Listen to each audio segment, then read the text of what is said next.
লোটে মাছ দিয়ে তো তোমরা অনেক রকম রেসিপি করে খেয়েছো, যেমন লোটে মাছের ঝুড়ো, লোটে মাছের ঝোল। আজকে তোমাদের বেগুন দিয়ে একটা লোটে মাছের রেসিপি করে দেখাবো। খেতে দারুণ টেস্ট হয়। জেনে শুনে তোমাদের সবাইকে স্বাগত। তাহলে চলো শুরু করা যাক। আমি গ্যাসে তেল বসিয়ে দিয়েছি। তেল বসিয়ে দিয়ে একটা বেগুন লম্বা লম্বা করে কেটে রেখেছিলাম, সেই বেগুনটা এর মধ্যে দিয়ে ভেজে নিচ্ছি।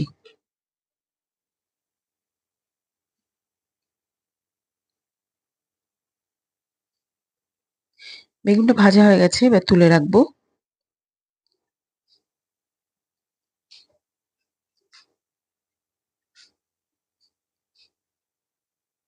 ওই একই তেলে আমি দুটো পেঁয়াজ কুচি করে রেখেছিলাম, সেটা দিয়ে দিলাম। দিয়ে পেঁয়াজটাকে আমি ভালো করে ভেজে নেব।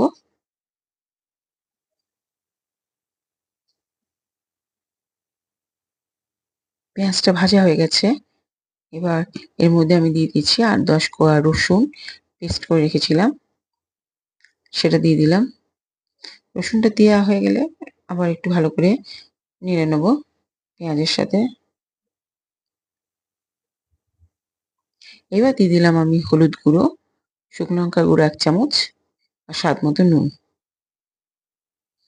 দিয়ে ভালো করে কষিয়ে নেব।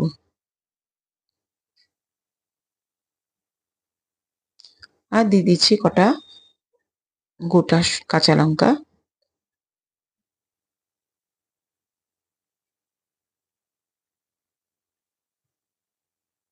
এইবার আমি লোটে মাছ কেটে রেখেছিলাম আগের থেকে, ভালো করে ধুয়ে জল ঝরিয়ে এর মধ্যে দিয়ে দিয়েছি।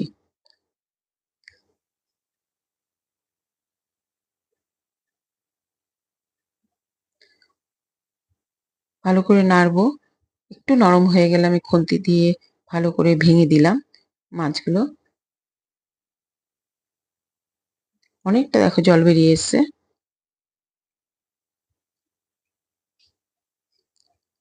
মাঝে মাঝে আমাকে নেড়ে দিতে হবে যাতে নিচে না লেগে যায়। যখন এই অবস্থা আসবে তখন আমি আগের থেকে যে বেগুন ভেজে রেখেছিলাম সেই বেগুনগুলো মাছের মধ্যে দিয়ে দিলাম। দিয়ে ভালো করে মাছের সাথে মিশিয়ে নেব।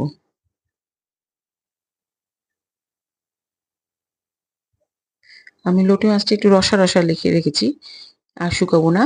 আমার মাছ হয়ে গেছে। এবার আমি অর্ধেক আটি ধনেপাতা কুচি করে রেখেছিলাম, সেই ধনেপাতাগুলো এর মধ্যে দিয়ে দিয়েছি।